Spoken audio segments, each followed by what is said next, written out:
Ladies and gentlemen, we like to say welcome yet again to another edition of the Bottom Line, and this is the last edition for this week. As you know, we come on every Tuesday and Friday.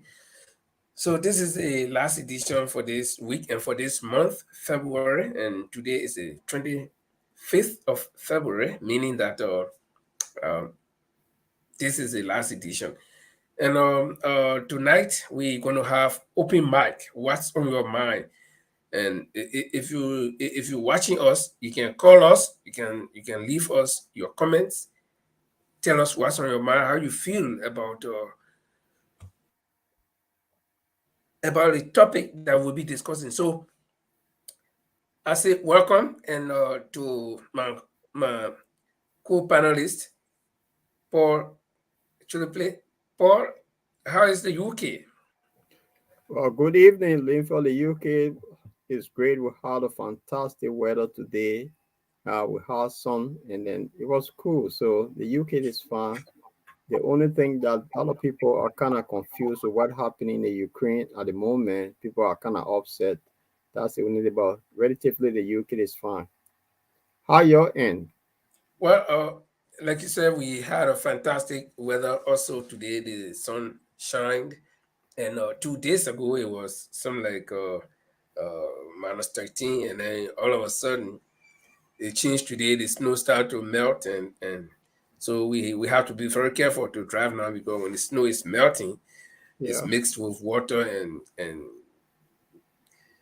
if you make little mistake, because in Norway on the road we got like one, two, three, four tracks, two tracks for the ongoing car, two tracks for the oncoming car, and in the middle of the tires are built up of snow. So if you yeah, just made mistake and claim on us, like you being in Russia, you know what I'm yeah. talking about. So you're gonna have some zigzag. But basically the weather is good, it's promising, and so we looking forward to March and hoping that the feeling of spring can begin to come. We're not going to have spring now, though. It's going to be like early April. So, but it depends on the weather also, because I mean that's on the book. That's why it is, but it can change anytime.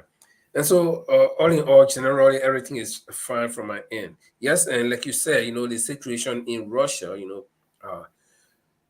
is is in Ukraine rather is disturbing because uh, no matter what happens, if it happens in Ukraine and big hands get involved, we'll feel it pains, And I don't know, but here we already started having some problem, not problems too, but the prices of things will soon be escalating. So it's like they said, time trap is not for rat alone. So Absolutely. yeah, so we just hope that it's not going to be anything more than what it is, and the big hands and those responsible can meet and sort of things. But tonight, Paul, like we said, we're going to have open mic. We don't have a specific topic uh, because normally sometimes if we have topic, we kind of limit our viewers to what we think. So sometimes we let it be open, and people might just write some post and then remind us of things that are happening that they need to let the public know, or that we need to let them know too. So to get started with today, Paul, the case against Mr. Cummings, I understand it was in court today, and have you heard anything from there? Well, from what I heard, today the Solicitor General of Liberia, Serena Sifa, which some people call the Strike of Liberia, decided to bring out the first witness, and then they had a retired visiting judge who went to see how the trial was proceeding. In the midst of the trial, the electricity went off, so they they have to cut the case off and postpone it to another date. So waiting, so it's electricity situation now in Liberia, so it's getting better.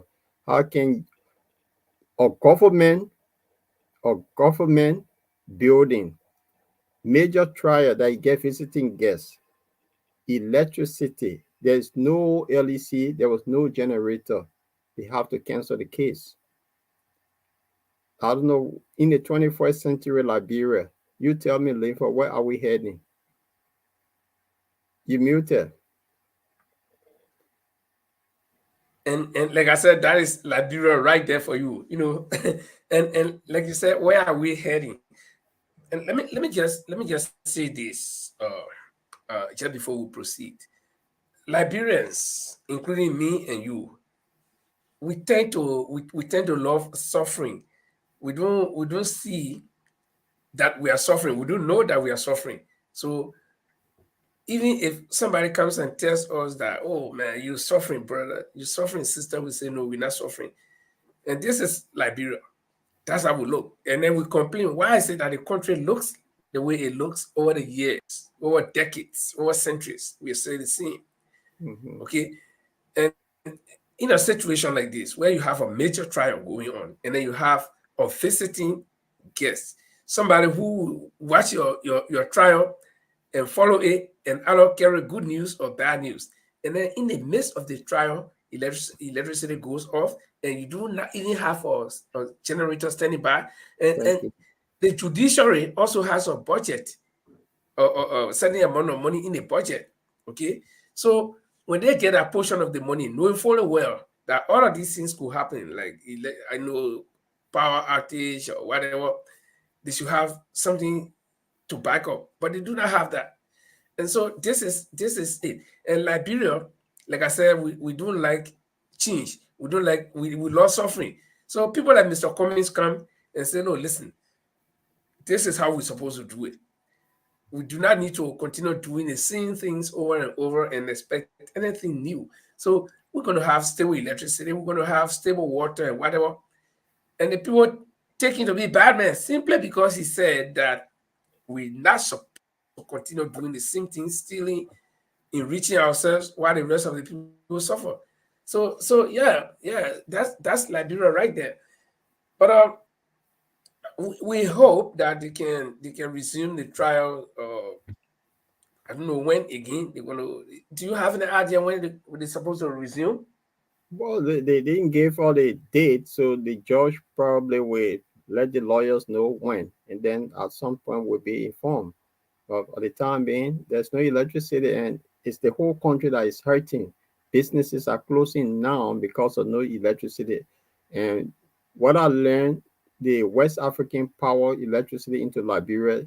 Liberia owed the West African pool, I think $9 million. They have not paid yet. So there's serious Wow. electricity crisis there. So, but then if you have that on hand, I mean, those big government buildings, institutions, they should spend money on generator. I mean, for Yeah. such a trial, it's just, and then you have a former U.S. judge decided to Mm. took upon himself to go to Liberia to witness this case. His first visit, there was no electricity, just embarrassing. I mean, this is disturbing, and this is beyond normal comprehension. But again, what do we do? What do we say? Should we stop? Should we stop? Knocking on the doors of people, explaining the message of good news that this country needs to go from where it is to another stage. But our people don't tend to understand. Like I said the last time on the show, Paul, that if you've been held down to the ground for years or for your whole life, if somebody try to even lift you up and tell you, no, this is the ground and up there is the sky, you say no. Because you don't know it. You got no reference point. So this is it.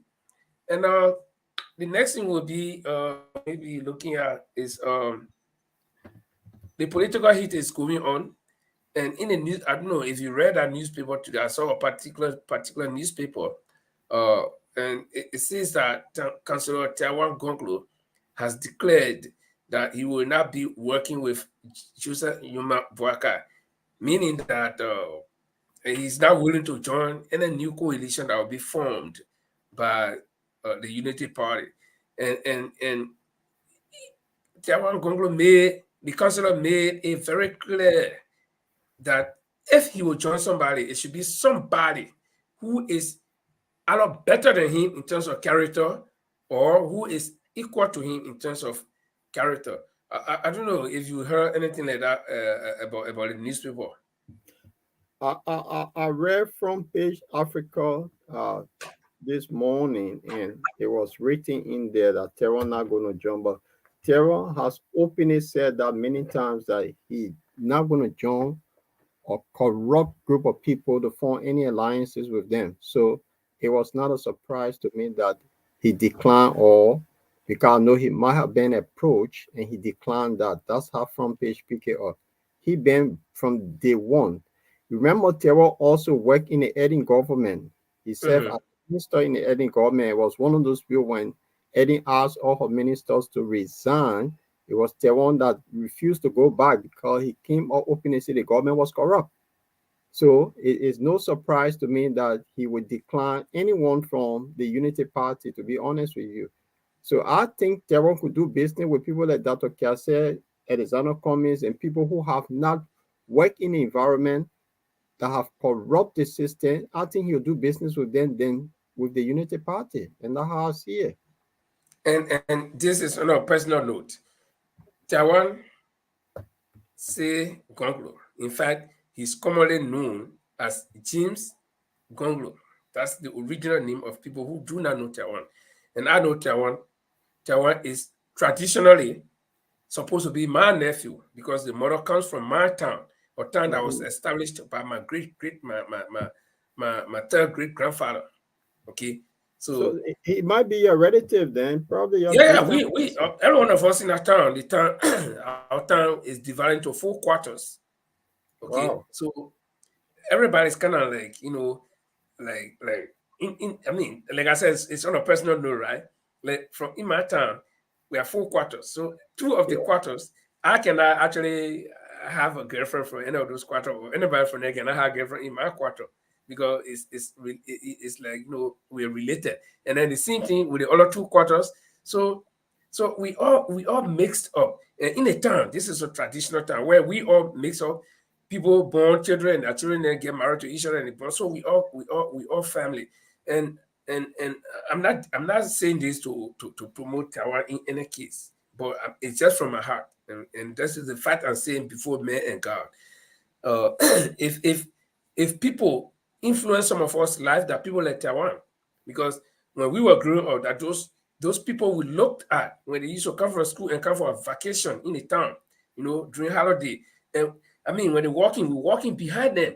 So this is somebody that I knew from my child, from my baby, until and he was he was so close to my family, even in Monrovia. He was so close to us that he was always with us. Okay, when you were attending the University of Liberia, you were always and this actually I didn't know that he was not even part of our family. So this is the closeness we have. And so when the news about people talking about, when the Unity Party first announced that they bringing away, there were people there are people on the internet who are going to form a good coalition, people like Taiwan, and it kept ringing to my mind. This could not be the Taiwan that I know, the James Conclude that I know. Hmm. Okay, okay. I know the entire family, like I said, the mother comes from my town. Okay, the entire family, I know them, and I know who they are from both the mother side and from the father side. Okay, that old man, he was a teacher, straightforward man. I'm telling you, straightforward man. Okay, and Wow. their mother also, who comes from my town, she was a straightforward man. So for Taiwan to see himself mixing up with people, especially with the Unity Party government, a government that was corrupt, in which he Taiwan worked, and then he saw the mismanagement, and he refused to continue with them. At this time where he is even thinking bigger for him to go join a Unity Party, when they have already said that anybody who's going to join their new coalition, you should just forget about every other position, just go there to support them. This is that democracy. And yeah, somebody uh, they are already started saying that there's nothing democratic about it. But logically thinking, people who have ambitions, you tell them, come and join me, drop all of your ambitions, swallow all your pride, just come and be my follower. I'm still waiting, Paul. I don't know how you look at it, but I am still waiting to see the credible politicians in Liberia that will be able to go and join such a group. Of course, I'm not saying that people will not join them, but we have people in Liberia who are looking for a place to belong. They are looking for belongingness. So some people will go with them, but not people, not well-seasoned people, not people who I know, like the Tiawan that we're talking about. So when I saw this, in fact, the first time I heard Tiawan say that he was not going to work with any other group, except people who are either better than him in character or equal to him. That was on 50-50 show with T Max. That was almost over a month ago. And when he said that, I knew that this is the James Tiawan Gonglo that I know. Okay, talking right here. Unlike what the United Party people were carrying around, that, oh yeah, we're going to jump to people like that. I was still waiting to see that. So I don't know. Like I said, when I saw it in the papers today, it wasn't any surprise to me because I knew that it was going to happen. Well, it would have been surprised. Remember, too, I come from a progressive background and I come from the Moja group. So I know Taiwan, and he a man with principle. He stand by his word and he lived with his word. So it wasn't a surprise at all.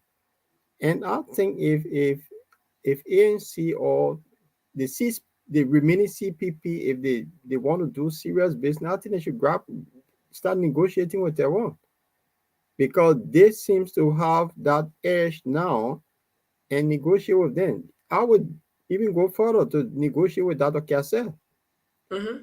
Yeah, because the government is spending huge money now. So these are the people you need to bring on board. Yeah, And they and would, talking about Dr. Cassell, yeah. it's not a lot known about him, especially from me. I don't know a lot about him because, like we normally say in Liberia, he has not been around for a while. But I've been a person who believes in change, who believes in, trying new things. And there is nothing about trying new things, okay? There is nothing Mhm. about that. So take the comics, who had never worked in government before. Okay, he had at least no record of being corrupt in government. Whether Cummings was corrupt at where he worked, but there's no corruption case about him or suspicions about him in government. He hasn't worked in government. Dr. Kase, he's also a well-to-do person. He has not worked in government. He has no record in government to say, oh, this is how this man got his money. Okay, so those are people I think Liberian people should be throwing a weight behind. The Cummings, the Cassell, the Taiwan, though he has been in Liberia, but he has not been very active besides early government. I think that's the first government I heard Taiwan working. He and Taylor Noise will make it, so of course he will not work in Taylor government then. So those are people I think the Liberian people should be putting their weight behind. And if the CPP, as it stands now, if they want to make real business, I think they should they should just forget about what the Liberian people are thinking and try people like Taiwan, the Kase, Mr. Cummings, they all get together as we will call them political newcomers. So we see how they will do what they say they want to do. Because if you mix them up, the mixture will not be good. You see, if they try in a CPP, right? They try that mixture. That is mixture of the corrupt people who know nothing beside government, and that's how they can get money. If you put them with people who want to be clean, it will not work. So this is the crime that Mr. Cummings committed. But Eh, the situation in Liberia mhm. is difficult to find a lot of clean hands. That Definitely. so you have to work with everybody, and I think that's why the CPP was the model they were carrying. That with all this, we have a lot of mixture of corrupt and uncorrupt people together. Let's give it a go for a better Liberia. But people saw this as okay, crown another person who been in a system, not willing to change to continue the same thing. Then what the purpose of this group coming together? Because the idea was something new. Let let change the dynamic, the politics in Liberia by going into primary, people competing among themselves. That means it will trickle down to the representative and the senatorial level that people must compete. The best person prevail. That was the idea of the CPP. But the other people saw that it should be a coronation for the older person in a room without any agenda. So it means that the bad guys didn't want the situation to change on the ground. And remember, this is Liberia. Therefore, when you have some sort of government job now and you earning money, you manage to build a house in 3 months and fence the house. Every morning you wake up, you see tens and thousands of people sitting to the gate. And then you come and dish out little $5, $10, somebody crying, my child sick, you're going to give them money. They all owe loyalty to you, and you telling them what to do. So handful of people actually run the country, and that when telling somebody about change, they fold their arms. Say, I don't know. I was in Liberia recently, and a woman told me, so if we vote for Georgia, who will vote for now? So it means they put not even thinking. So we really need to tell people what and how when they go into the poll, what they look for and who they should listen to and watch how they go about voting. I think that's what people lack of, because if somebody can ask me that question, if we get rid of Jawa, who will vote for? Cummings is there, Tevon is there, Dr. Kase is there. There's so many people that they're running, and you asking me you don't know who, so we have a problem. We have a problem with the voters. So the voter education need to be explained to people to inform them. This is what you do. This is what you need. If somebody come to you say, "Oh, just vote for me," they give you father, don't vote for that person. But the person that will tell you, say, "Look, if you vote for me, tomorrow your child will have free education, free hospital." Same message that you hold that person for what they told you. But if somebody give Yeah, you but what they're correct. You see, Paul. Let's like we normally say in Liberia, let torso, then we torso. Okay. You see the voters, in as much as they are not educated, you know, uh, I mean, when I talk about education, it's not formal education, but they are not educated civically, you know, to exercise their franchise the way it should be, you know. But they've been accustomed, they've been made to know only one thing, that time for elections, they come to you, you cannot do barter trade, you know, the barter trade. You give something, I give something in exchange. So they've been made to get used to that. You understand? So then that's what they wait for. They wait for every 6 years for presidential elections and probably by elections in between. And that's when their politicians come to them, and that's the time for them to eat. That's why, you know, I've been having problem with a lot of people. Every time when you post something in favor of comics, then it will come, oh, you're eating comic money. You're eating comic money. It sounds funny to me, you know, that somebody would think that if you support somebody, then you're eating that money. And one of JMB supporters was like, yeah, you're economic money or economic money. So I said, okay, fine. Kind of economic money is like coming check up, coming is like a money tree, and the money just falling down, come and eat it. I don't understand. Why would they build in somebody's mind that if you support Linford, that means he come and give you money or he doing it for money? But this is how the people have been taught to vote No, over the years. Linford, I will cut you off there. I Mm-hmm, got my good friend live with me in the UK here, mm-hmm, and he lived here all the years. He have voted all the time based on the policy of these people system. yes. But he's telling me because GMB is old Mm-hmm. and he have a traditional background.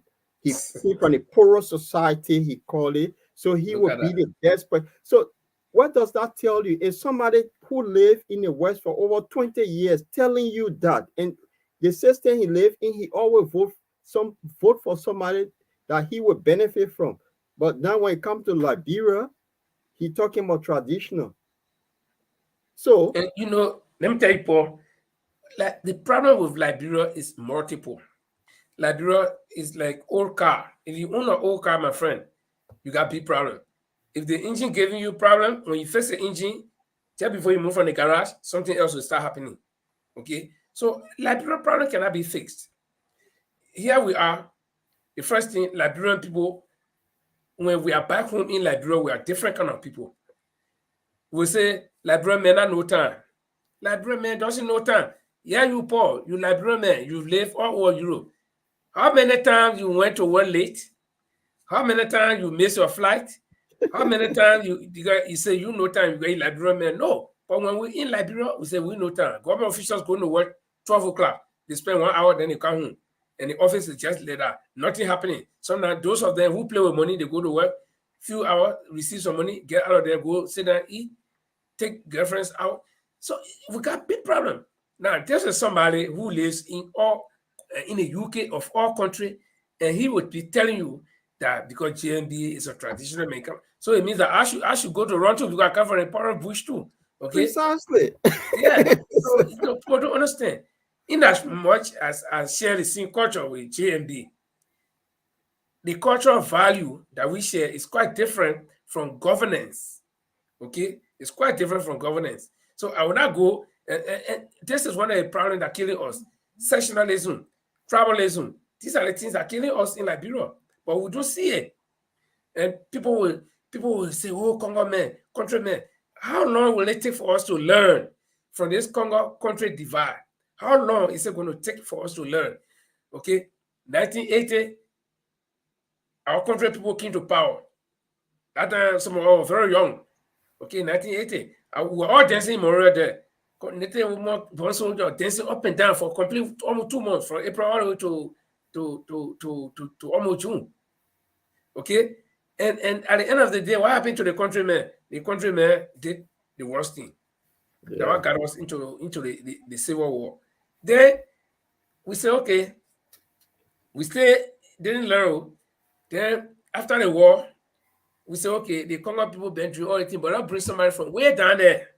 At least they never do umpa he was serious man. They told him about phone. But they drove your man. They our own man they. Okay. So let's go for him from way down the slum. They may play football. They may, he suffer. He suffer like all of us. So let's bring him. What the man did? In 3 months, the man became billionaire. Now he will never children, grandchildren will never suffer. But what happened? We the same people who dividing the country along the country, Congo land or tribal land, we are the same people still suffering. We put Congo man there, he made himself rich. Telling Johnson that Congo woman, she made herself rich with her children. They sold all the oil blocks. We say, okay, the other Congo person, let's try countrymen. We put Joria there. Joria today, that trillionaire. Joria can never ever get broke in his whole life. Okay? Now, but then we stay preaching the country Congo divide, and where are we? We are still poor. Okay, the Costa can say somehow we now see inside of the plane. you know, we no matter how you describe the inside of the plane, we not know it because why? We do have the opportunity, and simply because we create our own problems. We say that, oh, they may know that traditional men, and they may, so what? They may not so you mean all the traditional people will get war and can say I want to be president because I'm traditional man? No. Now talking about GMB, here is this old man who people believe is so wise and whatever. When they were staying in the CPP as a unit during the by-elections and special elections, they fielded candidates. Each of the parties fielded candidates. Okay. The candidate that came from the United Party was Brandon Samokai. Brandon Samokai did win the seat. And this problem came with Samokai and the government. Have you heard JMD say a word? I mean, let's agree that the CPP was a unit, right? But in that unit, there were groups that formed the unit, and each of them fielded a candidate. So if your candidate that you took to that unit won and they deny him a seat, wouldn't you even say anything? Did Look, you hear him say anything? look, the thing is, with the way I see it, people just keep carrying on. They say when a leader is born, a leader is born. Mm-hmm. He's not a leader, to be honest. And I would say he's not a leader. This guy have always had behind people.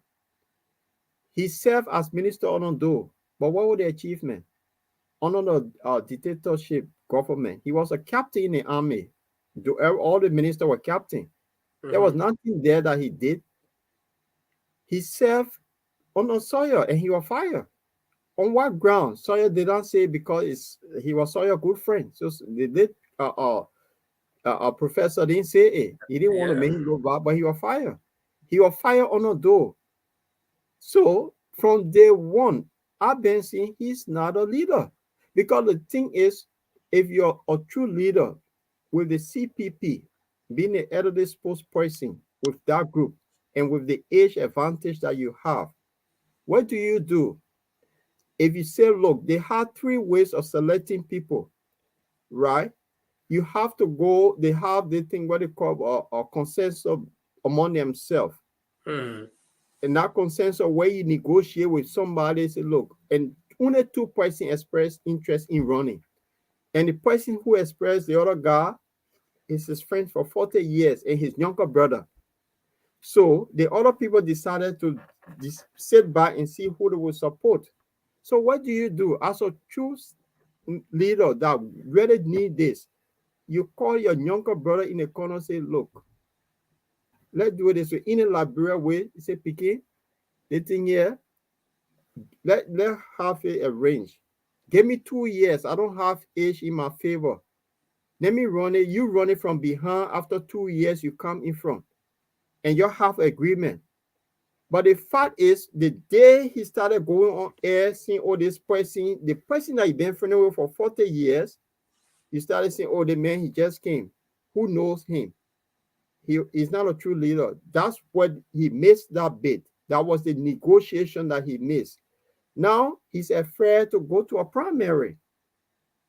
Everyone keeps seeing they're having this calls pool that they keep calling the radio station that affiliated with him. They will plan people to call, say, oh, let's have a pool. Oh, John Brown, GMB, John Peter, uh, George Weah. That's how they conduct poll. No. So it just But tells you. when I listened to that thing on the Costa show, I was laughing. So because the men have been winning all of the polls, right? Even winning Joshua, so no need to even have election again. So then why is he afraid to go to a primary? Yeah, but in the first place, when they failed, when the entire CPP failed to do the consensus process, what happened? ANC said, let's go to primary. And it was the United Party that said, no, we can't go to primary, but what we'll do block voting. They proposed block voting, right? It didn't work. And what happened? Because they ran a show, and initially they had thought that when they go for block voting, they will carry uh, the Waka group, the Nyomli group, and the Euro group. Their coming will just be left alone. But when they But saw that their but own, but, but Linford, it just tells you that the false propaganda that they gave him out there, it was not actually working because before the consensus, after the consensus, they should have done a voter perspective survey with Mhm. VPS around the country. So it was something that to inform them how the people who they're thinking of. So if you this most popular person that everybody know, they keep having the fake polls. Isn't that something that you say, okay, let's go to the survey, send the consensus did not work. They didn't even reach to the consensus stage, they started going to court. So what were the intention? And now that's why I'm happy. Sabrina Safer said today that GMB is one of the witness. And let Librarian know, the elderly spokesman who is wise, let he tell us what went wrong. I think something going to happen here that will expose him over and over. And I think the lawyers are waiting on him to cross-examine him badly. So I think that man, he's not a leader. And I've been seeing it from day one. He's not a leader. He runs away. Look, if this guy, let's have a debate. He wouldn't have gone to debate with Mr. Cummings. It was just the two of them. He want to avoid all of that. So he's not a leader, but what we need to do here, Linford, is to educate our people to look forward. What have been missing in Liberia? I was a kid during the Tobo administration, and probably 5 years, 6 years, there was a garden party at the executive mansion, which I went Oh to my yeah, 36 we, years. we used to attend the garden party So because I live on I the grew bypass. up I grew up from in the 80s. I saw the beauty of Liberia. A lot of kids have Yes. not seen that beauty of Liberia. And I come from a corporate background. I have not worked in Liberia before. My entire working life is in Europe. I've never worked in Liberia. But then I still have Liberia on my mind. So when I get home, I see, look, old people begging for money. What sort of Liberia is that? And those people, if you trying to talk to them, what kind of change? And I see a lot of con artists within our midst that because they have some political agenda and they see Mr. Cummings as a threat, so they goes on the guy who owns Spoon, for example, a Big Joe, we are supporter. And you can see that anytime something come up with Cummings, he keep pointing, sticking on it, but he never criticized the president. He always criticized the president ministers. So what sort of Liberia we're looking for? If you say, look, this is a political But season now, hold the on, because partisan let me the partisan struggle will never end, and it's everywhere around the world. There's a lot of people who vote for people because simply they like them. They don't like their country, but they like the person who's coming to power. no. But You this know, guy pretend to say, oh, he looking for that leader, this person. So what I would do if I have a bigger platform like that, I will get in the minds of all of them to see who have the better platform. Then you can sell it, but you cannot be selling somebody who don't have a platform and you keep promoting him, and then the guys that have a better platform, you keep going after them. That's that blinking. Giving Liberia. We talk about people in Liberia that don't even make their own decision to vote. If you keep coming up with those kind of narrative, what happened? So people like that, they have to be told. And then they use the Holy Bible, they read it, they quote the Bible voice. That's what it really annoyed me. You quote Bible voice and then you do the wrong thing. You see, the yeah, hypocrisy is that's here. why God is really really patient. But again, that's it. And Paul, one thing also we will be looking at is honesty in Liberia. People people when we talk about honesty, that word it makes a lot of people afraid. People get scary. But just before we go to that one or that honesty part of the discussion, uh, if you just joining us, this is the bottom line Liberia. The bottom line Liberia comes your way every Tuesday and Friday here on this particular platform, and you can catch us on YouTube.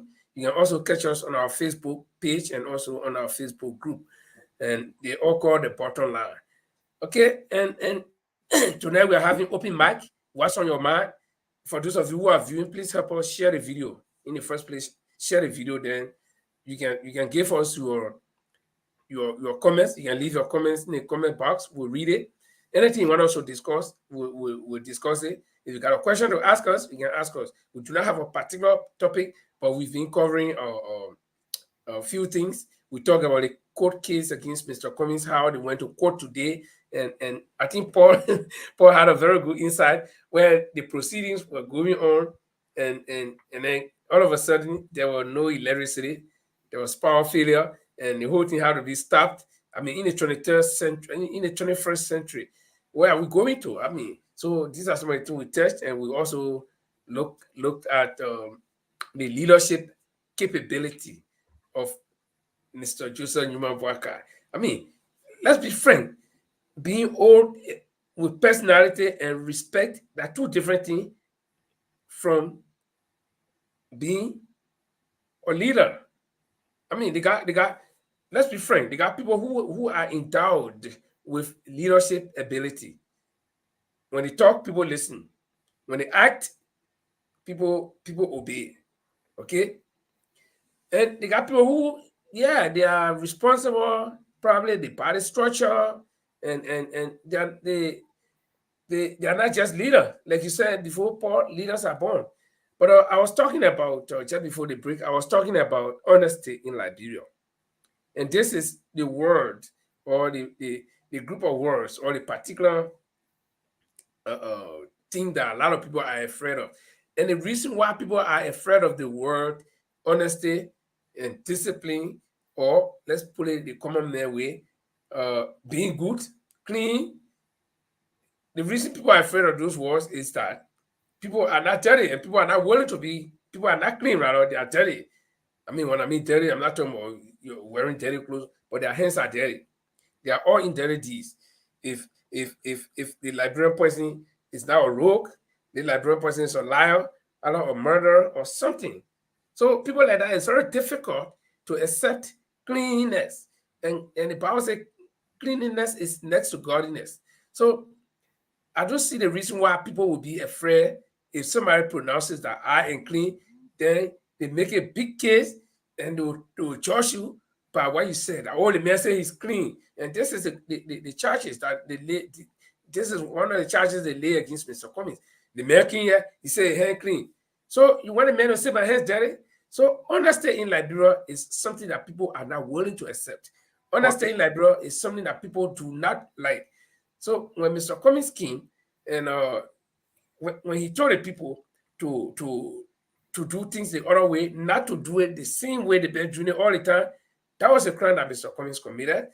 And you can see, Paul, that that that this is why they are judging Mr. Cummings for. But So Linford, uh, the honesty in the labyrinth setting is interesting. The Solicitor General of Liberia, mhm, the one who prosecuted Mr. Cummings, he's a rebel commander. There's a charge on him for money laundering. wow. Yes, there was a thing that came from the U.S. government. He listed even the sitting judge. His name is on it. Judge Jada's name is on it. And these are people that are prosecuting somebody who have not worked in a system, who have not been corrupt. These are people, and a person who talking a quote, the, the corruption king Kong of Liberia, Bernard Ure himself. So what does that tell you?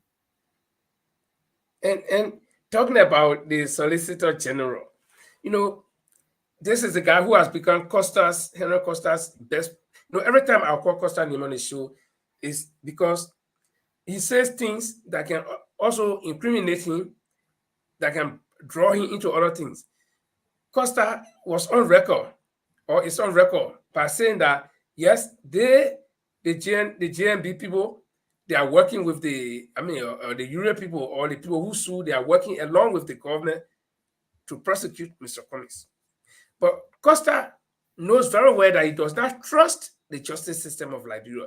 The very Solicitor General, Absolutely. the very Solicitor General, Costa has said, I've listened to it 3 times on his show, abusing the Solicitor General, how he can warn and get too level. One, how he Costa hired him to represent him in a piece of case, and this man ate his money and ran away. When he called the guy to find out, the guy was at the airport going to one of the East African countries, and he said, "Oh my man, I'll come back, I'll come back." And this is a man that Costa will trust. That Costa, when so honesty in Liberia is totally absent, and this is one of our problems. Look, but the thing is, you won't find a lot of honest people in Liberia. I'll tell you this, and it comes down to even the 2 years old. Take a 5-year-old child, give them $50 liberty, say go and buy me $5 cold water. That child will come and give you the cold water and don't give you the change. That's how bad the system is in Liberia. We got a lot of work to do. To be honest with you, I live in the environment and I know sometimes you tell when I was a kid, yeah, when my aunties, uncles, or neighbors send me, you come by, you give them a change. And they will get something back. They will give you something back. But in this modern day Liberia, it's the opposite. They expect that as a pay. That's how the system works. It works in a very mysterious way. We don't. We have to. We got a lot of work to do, and if it just it will make fun of it, but it's serious.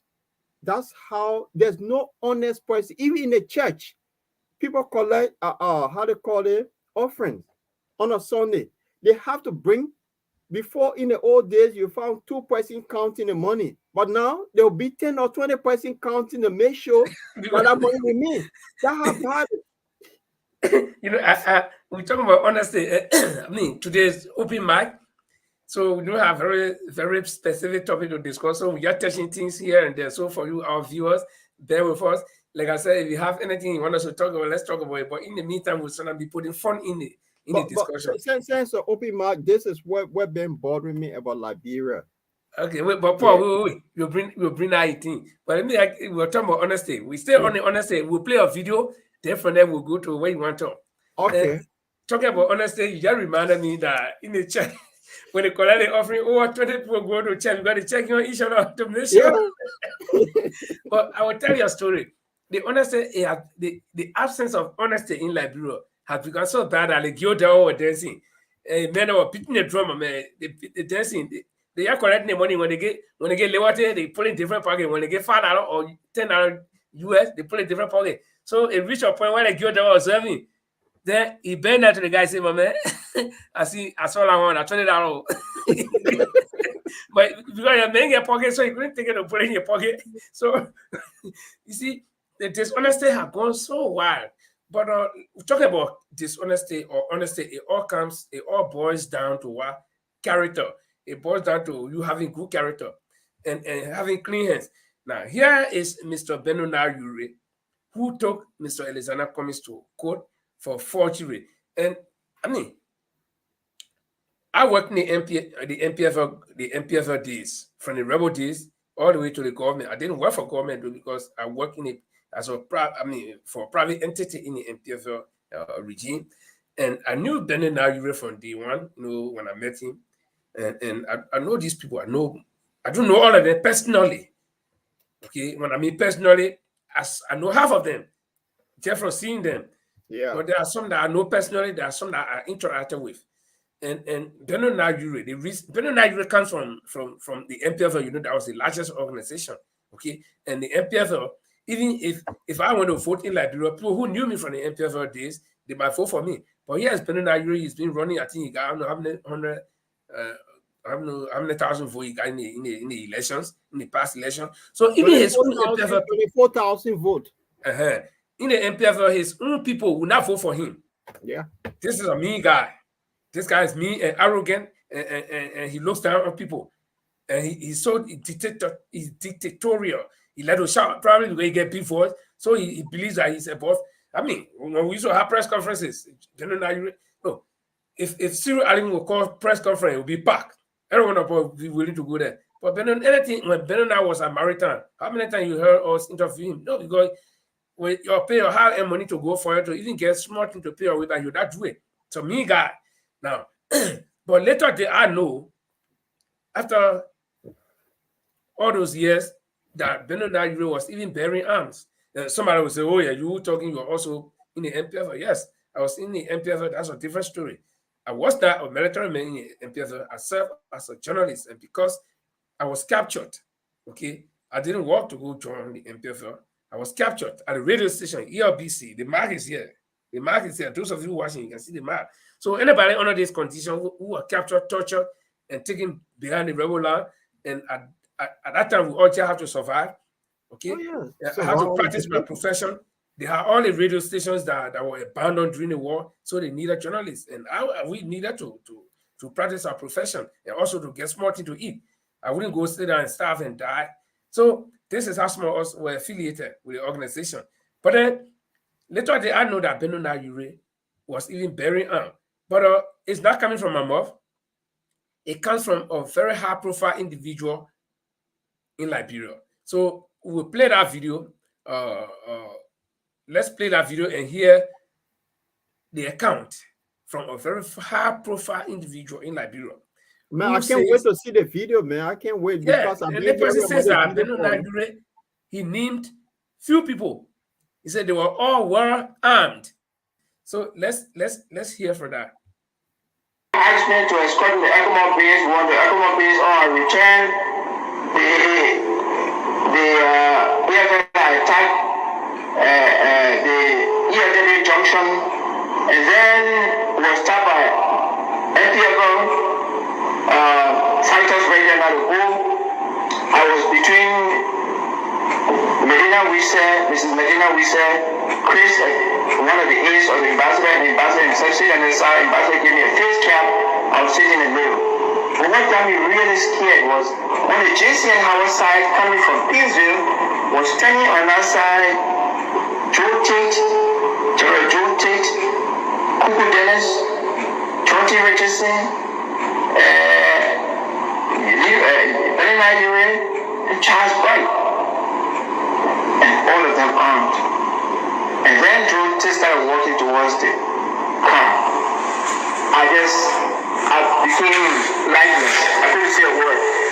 And then, like if Dr. Iran was reading my mind, he jumped out of the car and ran towards Joe Tate and grabbed Joe Tate's hand and walked back to the wall where the other gentleman was standing. And then he explained to him, go back when you clear the place, we'll call you.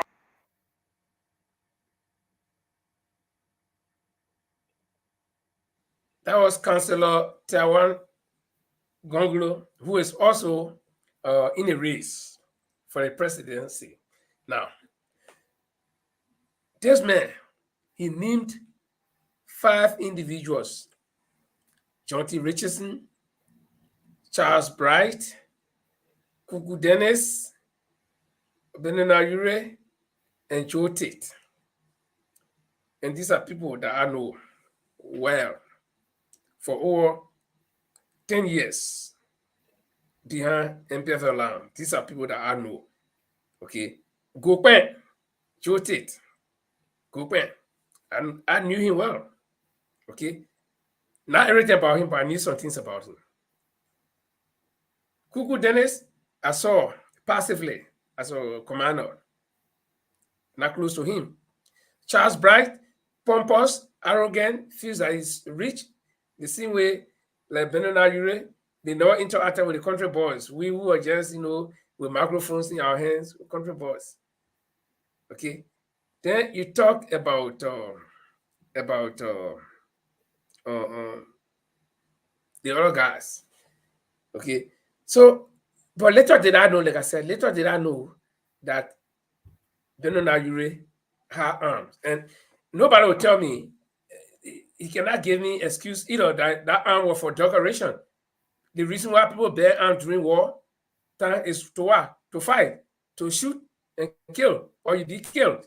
So if Benona Ure was having arm, as the councillor rightly said, what was the intent? So should this man be considered clean person? It should the war and economic crimes should cover him. And this man, he has sanction on him for allegedly smuggling arms. Okay? And he denied it. He always denied that he didn't. But then here, somebody on the ground saw him with arm. Okay? At the battlefront. My man, Layford, don't go further. I've been told, and there's a video that been circulating secretly of him holding arms, holding M16, shooting it as well. The man went last say he was not in Liberia, in Ivory Coast when the war started. He was there, so we all know that. And that is just the situation that Liberia faced with. It's just all that you see. But then there's other name in that Tawan mentioned, Charles Bright. What his role today? He is the advisor to our president. So you see the recycle guys, they don't talk, but they sit behind and they run the show. That's how dangerous it is. Well, Dolly Nelson says that she listened to the video before, but she's very she's a little bit skeptical about some of the names that he called. I don't know which of them she's skeptical about, but I'm sure Tawan Gonglo has no reason to lie on anybody. He being a lawyer, he will not lie on anybody. And Charles Bright, of course, Charles Bright was a general. I saw Charles Bright. I know him. Okay. I mean, handsome, stout-looking guy. When he wear the military 50, it looks very good on him. Okay, Kuku Dennis, of course, you were frontline commander. So the person you're doubting, Dolly, that person couldn't be Charles Pratt because Charles Pratt wore uniforms, yeah, arms. It couldn't And be Kuku Kuku Dennis, Dennis though. name is in the TRC report. Yeah, it couldn't be Kuku Dennis. You can't be skeptical of Kuku Dennis's name because Kuku Dennis was frontline commander. Okay, then I don't know whether it's Yuri because for me I didn't see Yuri in arm, but the honorable councillor say he saw Yuri, and then he also named John T. Richardson. All the time I knew John T. Richardson. He was this kind of guy, bluffer boy, and he was a minister of telecommunications, but I didn't see him with arm, no. So probably it would be Richardson. But I mean, the point we're making here is that sorry. The point we're making here is that honesty in Liberia, if people will start prosecuting somebody because the person say I'm honest, or we start prosecuting people because we feel that they are dishonest, we'll be pulling rope and the rope will be pulling bush. Because at some point in time, every one of us have done some little things. Okay. But does that mean that we will continue to do the little bad things we did before? No. We have to move forward. We have to get above or beyond what our shortfallings were in the past, especially if we know and then people tell us and we realize we gotta go above that. You see, and those of us who are Christians, I think the Bible admonishes us to repent and be a new person, right, Paul? Well, that's my name. I was Saul and then became Paul. So And definitely, begin Paul. yeah. So I repented. The name alone will tell you. So that's absolutely spot on. But anyway, moving forward, Linford, Uh-huh. moving forward. Yeah, the thing that been bothering you. Yeah, what been bothering me is my beloved country. And I want you to play that video I share with you. The young voters in Liberia, they need to be informed on how to vote and stop taking hand out from people. So what bothering me is why is it that when you enter Liberia, tears get into your eyes the first 2-3 days? Everybody just tend to beg. A 80-year-old woman came begging for money because she couldn't have food to eat. And back in the days, it's those people that you go to for help, but it's the other way around now. They tend to beg us, and the system allowing them to do this. So the way forward, what is the way forward? What sort of message that we have there? Mr. Cummings have come with a lot of good things to say. People dying in Liberia for common thing like malaria. I mean, when we were small, when we had malaria, they took out the GFK, they gave us chloroquine. It was free. So why is it today that people cannot even afford little tablet? And that bothers me a lot. So I want you to just play that video for the young people that are coming out that really misinformed. So we start telling them, look, how to go about voting. And then after that video, I can lay out a few things of what Mr. Cummings intend to do for his country, the 5 pillars that he's running on. So we can dive into it if you can play that video. Okay. Yeah. Here goes the video. That you work towards building a stronger Liberia. Today, there is too much poverty and impunity for anyone to sit on the sidelines. There is too much to change for us to sit and change nothing. We gotta start our video.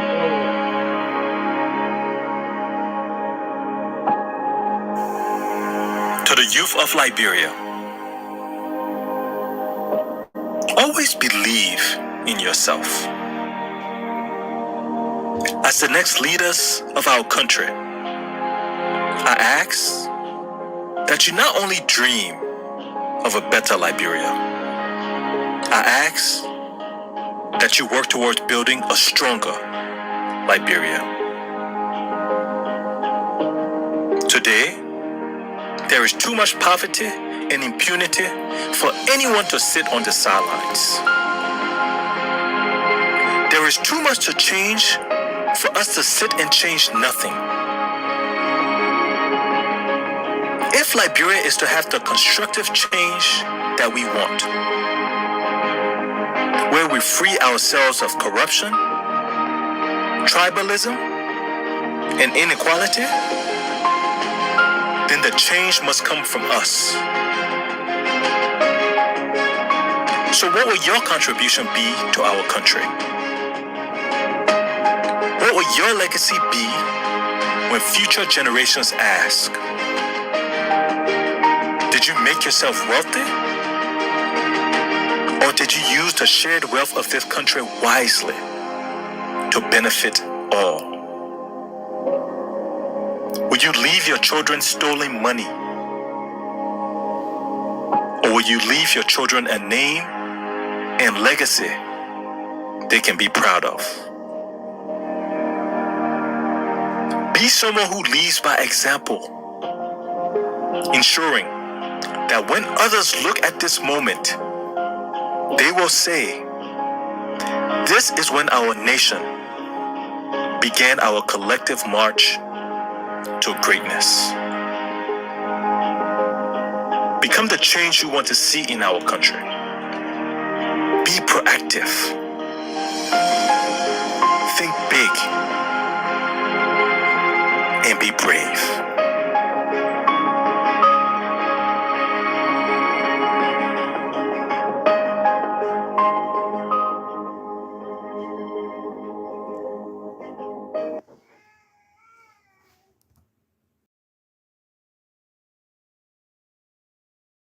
By the way, we like to have a special disclaimer, and let's credit the producers of this video. It is not our work, and so we give Moniba Production the credit, and all credits go to them for their splendid work, for that very beautiful message to all Liberian youths. Paul, you sent me this video. I guess you've been listening to this video, and I guess there are certain things that you have absorbed from this video, and as I listen to it now, I was trying to gather a few things that the producers said, and since you will be laying down or laying out some of what was in this video compared to Mr. Commis's visions, let me just come first and say some of the things that come to my mind on this video. I did hear the producers say there's a lot to change in Liberia for anybody to just sit down without doing anything. I think what I gather from him is that we all should get on board. It's a lot to do. The change thing should not be left with one person or a few group of people. Every one of us should get involved, because at the end of the day, who's affected? We. If we make positive changes, we get positive results. We are affected positively. If we make negative changes, we get negative results. And what do? We get negative results. And so that's one of the things I gathered. And the other thing he talked about was, the youths should take control. Just paraphrasing him, the youths should take control of their destiny, because at the end of the day, they are going to replace the present generation. And I've always listened to one music, and the song says that every generation will blame the past generation for anything wrong. You see, the same way we sometimes we can say, oh, our past government didn't do this. So the present government now, when the next government will come, will start blaming the present government, and it goes on and on and on. So every generation must do something so that if the future generation will have to judge them, will be positive. And so that's one of the things that got to my head from that video. Another one is that you are urging the people, what about legacy are you going to leave? Are you going to leave stolen money for your children so they can be rich and the other people suffering? Is that the kind of legacy you want to leave? That's Or right. you're going to make good names for your children so that when they walk in tomorrow and say, oh, this is John Brown's son, or John Brown did extremely well for the country. And those are just few of what I gathered from that video. And again, like I said, the video is not our handwork. So we give the producers the credit. We're going to use this material because of the importance uh, of the material itself to what we're discussing and to the development of the entire country. Paul? Yeah, yes, Linford, the video is the God is spot on, and I'll say thanks to him for the spend the work he did. It's a good thing. The country today have a huge youthful population compared to our generation. They are more. You found the youth in Liberia today, I say between 16 and 2025. They are huge number, and their sense of direction is not there. And those people, they are the future leaders, and they have to be told. We have to tell them. We have to sell the story to them. What sort of Liberia they want? If you follow a group of youth, they go behind people, yeah, muya, muya, muya, every day. There's nothing there. But what sort of Liberia are they facing? I'll tell you something you might you find it amazing. You know the pepper candy in Liberia. Mm-hmm. Now when We used to have two types of the black one and the white one. the black one and white one, they still have them. Oh, The wow. kids will buy the pepper candy. You know the name of the how they call it now? George we are. So when they eat, they say we eating George we are. I mean, I laugh when I the kids now finding it harder because they're feeding they feeding the pain or how their parents struggling and they struggle too. So when you buy candy, you give it to them, say, oh, I get Joe we are. Hey, look, that crack me up. But anyway, that's the library. But what the youth are the key to whatever we do. We have lived our life. The generation behind us, and that generation to come. I think that's the generation we should be fighting for now. So why is it that Mr. Cummings is now being put into the situation he in? Because he laid out his 5 pillars, how he intend to govern Liberia if he's given the opportunity. And one of the things he talked about was infrastructure. You remember today there was a court case that in the middle of the case, electricity went off. You have to abandon the case. At this time Infrastructure, in life. yeah, infrastructure comes with everything. It comes with job creation. If you're building roads, you employ people. You're constructing building, you employ people because you need the electrician, the carpenter, the plumbing, that bringing all of this together. So infrastructure has become his number one priority. And within that infrastructure is huge job creation. What he talked about to get the young people going quickly is to start with what we call eco tourism. And many people don't know what ecotourism means. That means you go to Cape Man, you build a Pantage hut and sell the idea that Cape Man have one of the best beach for surfing. So you invite a lot of Westerners to come. They don't have to be in a five-star hotel. So when these people come, you have all of these little kiosks that somebody will be selling, probably Burger King or roasted cassava or roasted fish, and you get people going around surfing and young people with their aprons, their uniform surfing there. That's employment to start with it. So you get from Cape Man to Cape Palmas, Liberia have the longest coast. So you make maximum use of the coast. So that's ecotourism is one of the key to starting young people off. Now in the infrastructure, road construction, without roads, you cannot do anything. So one of the things was roads. Roads. And he talked about internet connectivity in the 21st century. So that all bring everything together as employment. So infrastructure has been one of the key to his planning for Liberia. Then from that he went to the rule of laws. He gone to they sue him for something that he haven't done. What kind of society that he in? Somebody took you to court, they say they got he committed a crime, but the person cannot produce evidence.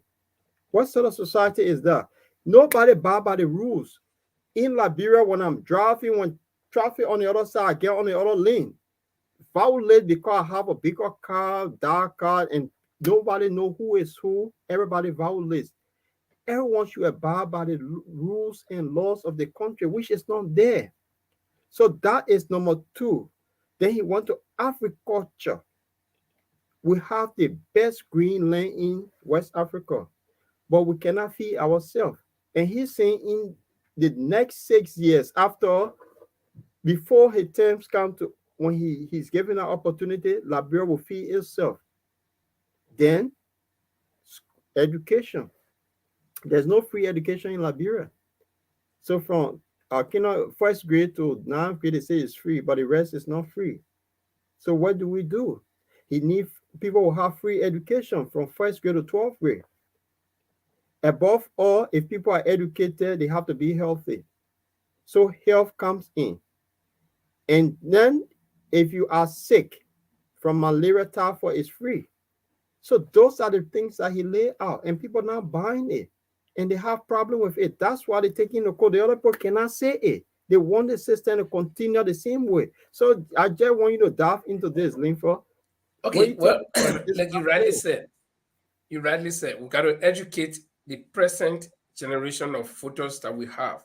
And this is the hardest part for me. Knowing fully well that this generation is a product of the civil war that we fought.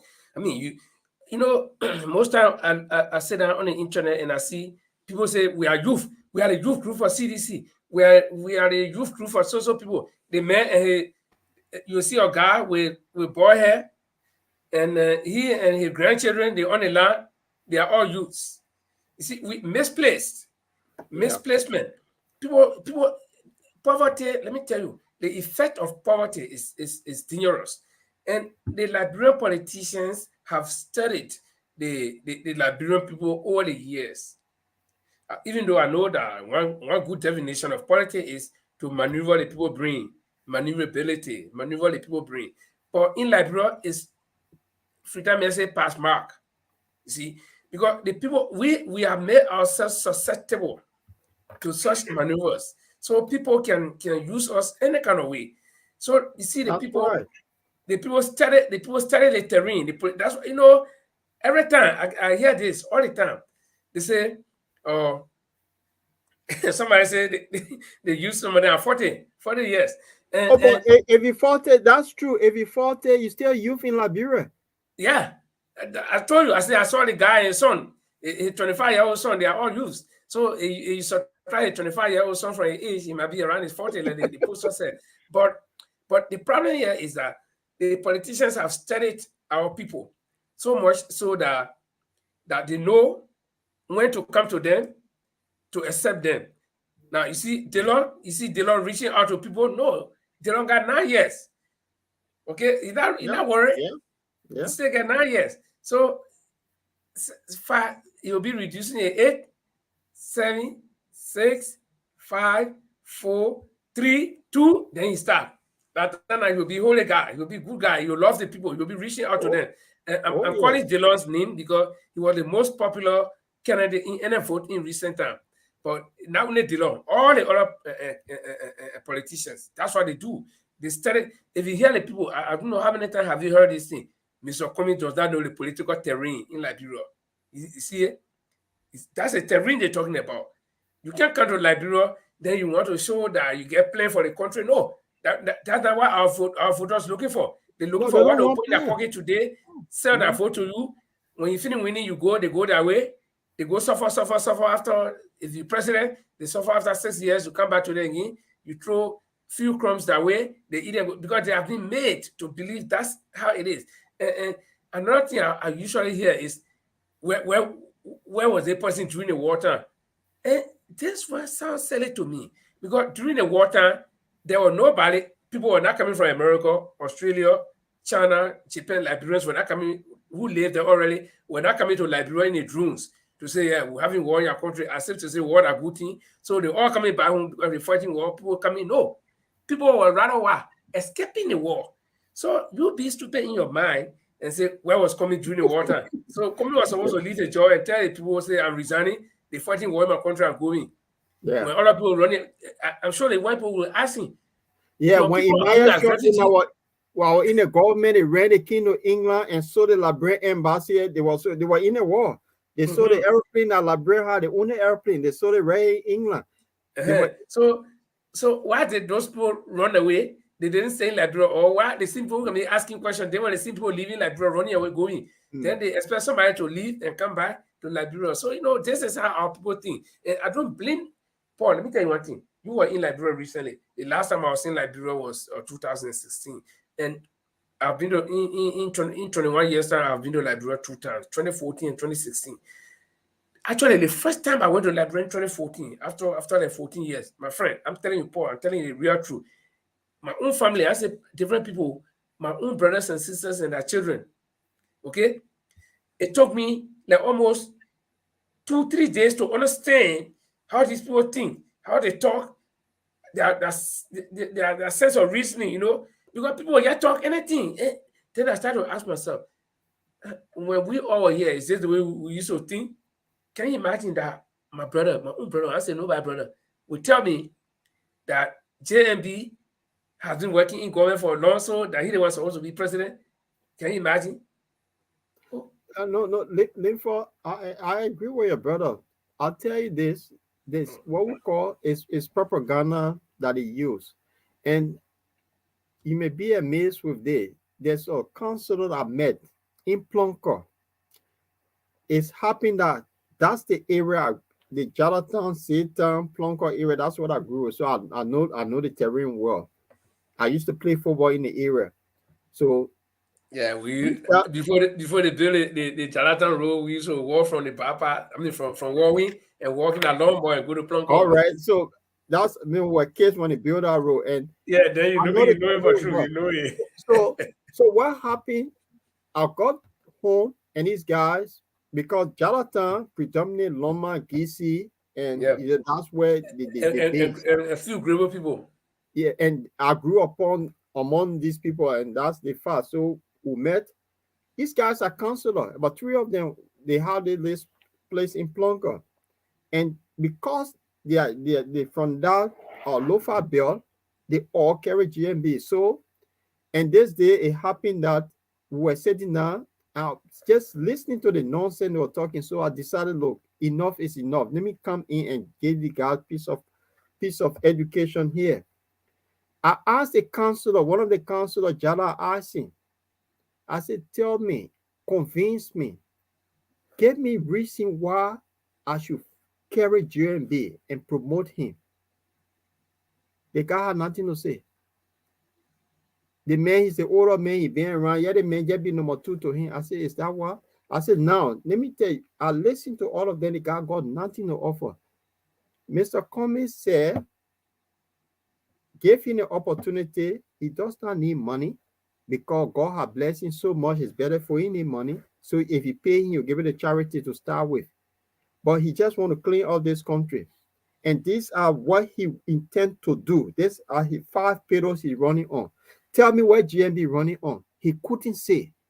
I said, but then how will you go about telling people you want change in Liberia and you're a counselor? You can't tell me what this guy is offering, but because of his age, he been in government, more respecting his travelers who put him there. I said, does that make sense as a lame person? Another fellow joined me and said, yeah, this guy started. And the guy said, well, what? Some Zoko was sitting us, he came to me and said, be brother, you're not from around here. I said, I'm from around here. What do you mean by not from around here? But I was just telling this man who a counselor or layman the truth. So your brother, he listened to them. Yeah. He listened to them. And that's how they all think. And this one goes to the voters. I've always said this, even in private conversations to people. Everybody cannot be in government at once. And so we put our power into one person to be the head of the government. Imagine if everybody were president. It can't work. Everybody cannot be president. Everybody cannot be senator or representatives. No. So then we select people and put our power. What is the power we got? Our vote. Now tell me, elections coming. What if you the voters do not go out? You all strike. You say we're not voting today. You know what will happen? Those guys, the Jovia, all of them, they'll be rolling on the ground under your feet. If only you know how to use your votes wisely, make it difficult for somebody to get your vote. Let the person tell you what they can do for you before you give them your vote. Because without your vote, that person will not be what they want to be. So you the voters, make it difficult. Say, look, why you want me to give you your vote? And so the strength that we, the rest of the people that cannot be president, senator, ministers, or whatever have, is our vote. That's the power that God has given you. Lefa, this is the barrier that we need to break. I will give you this. You mentioned Stephen Allen. He got a farm in Kakata. I mean, before you get on the highway, Konola mission, right? The man mother taught me in the kindergarten on Konola mission. Right. On that farm, interestingly, I met people that worked for him. He have a voice in that area because he one of the employers there. Yes. And he's very kind to people. He a decent person to start with. He gave those people monthly, he gave them back arrest. When you have problem, you go to him, he solve your problem. He got a huge influence on them. He tell them exactly what to do.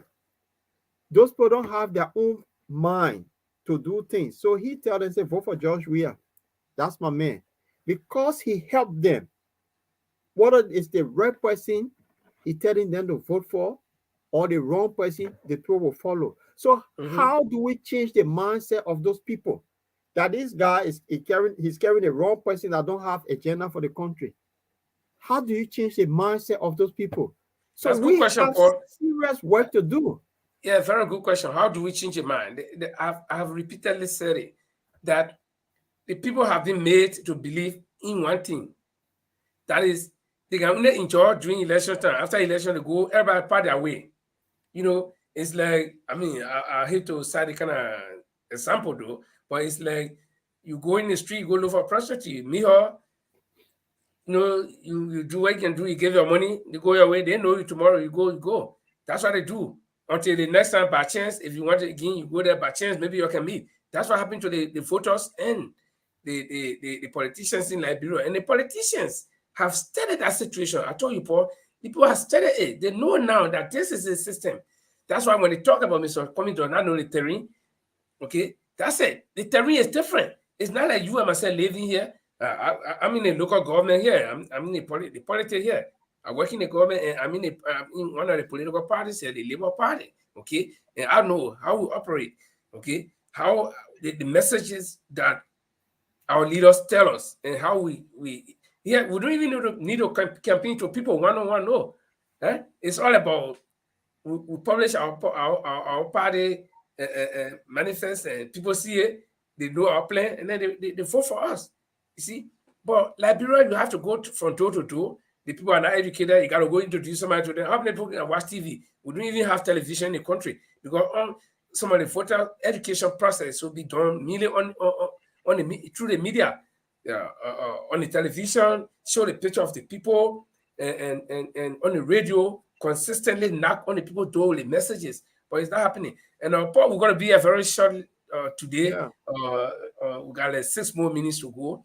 So I don't know if there is anything that you wanted to also talk about lastly, just before we leave.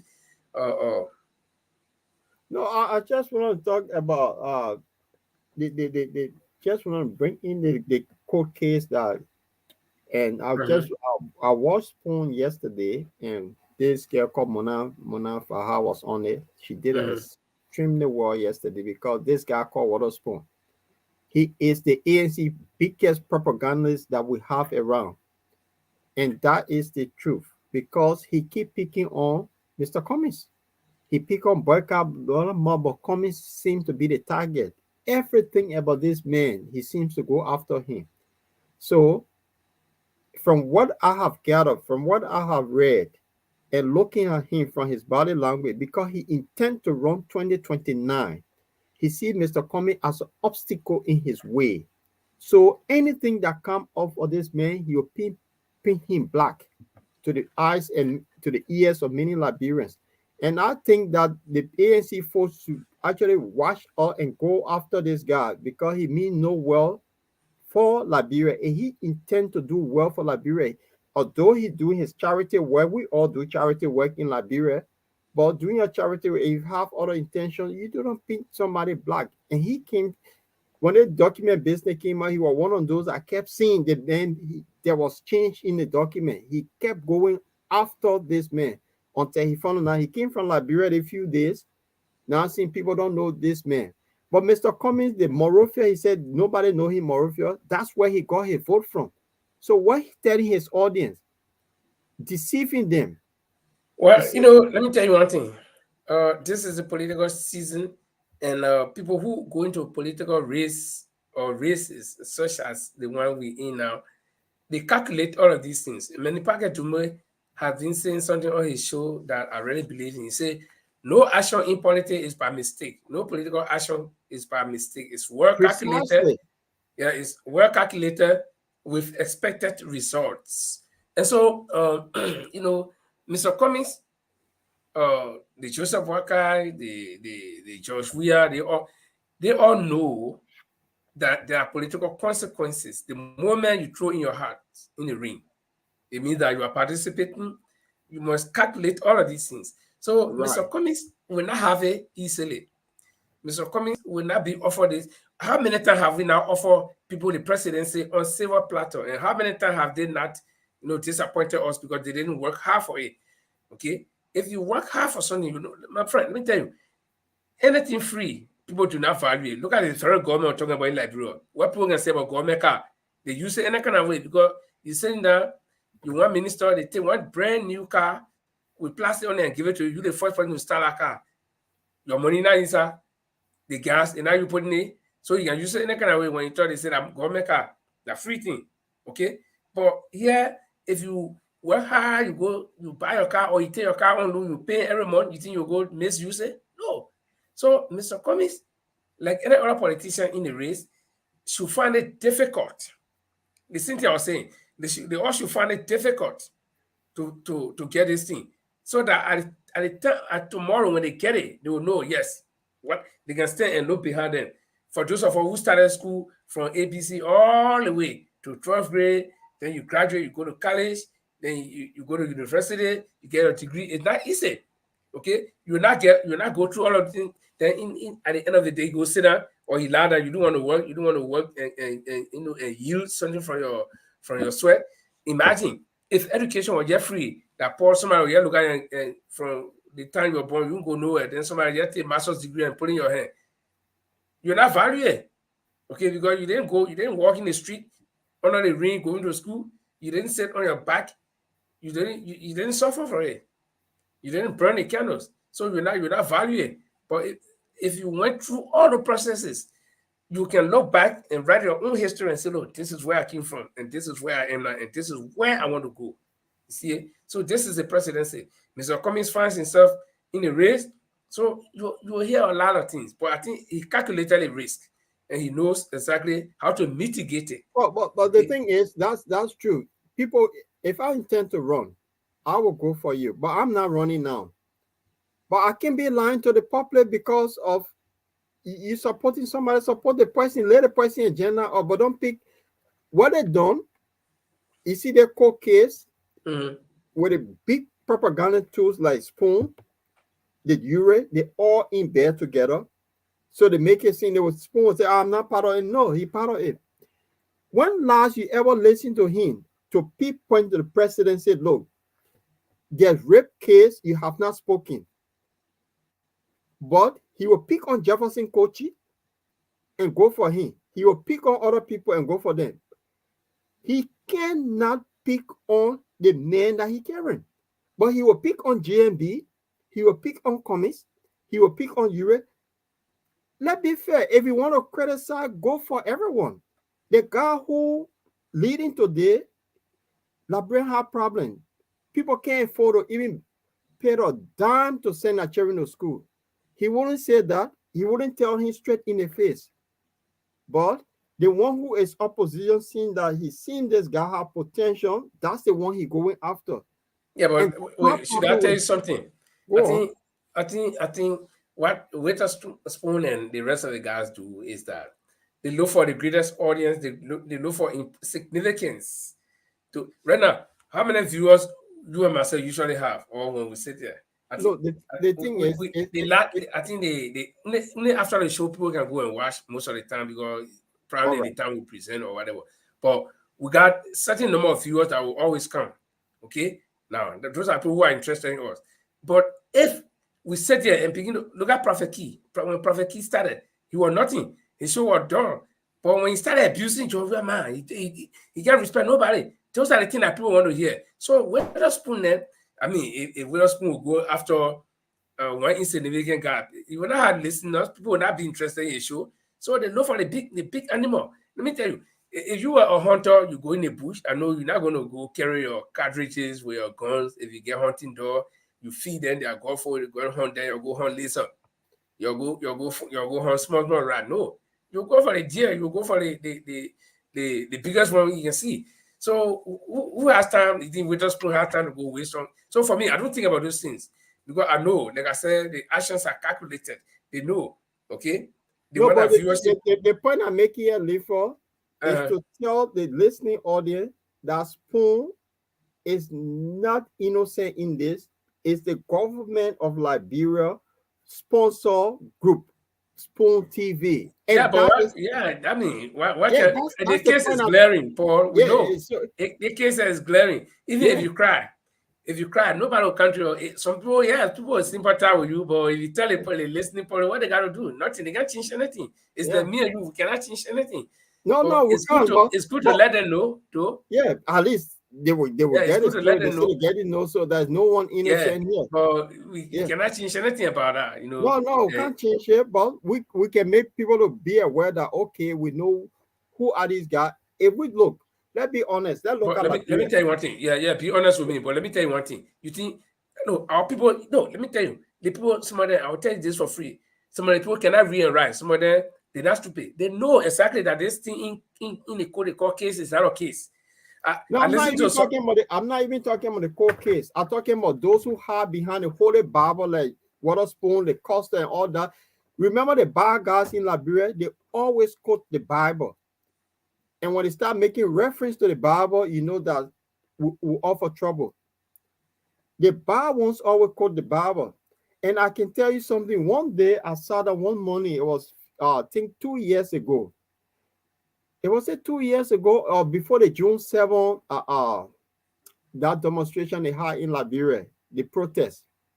And I listened to this young man, the Indian talk show host.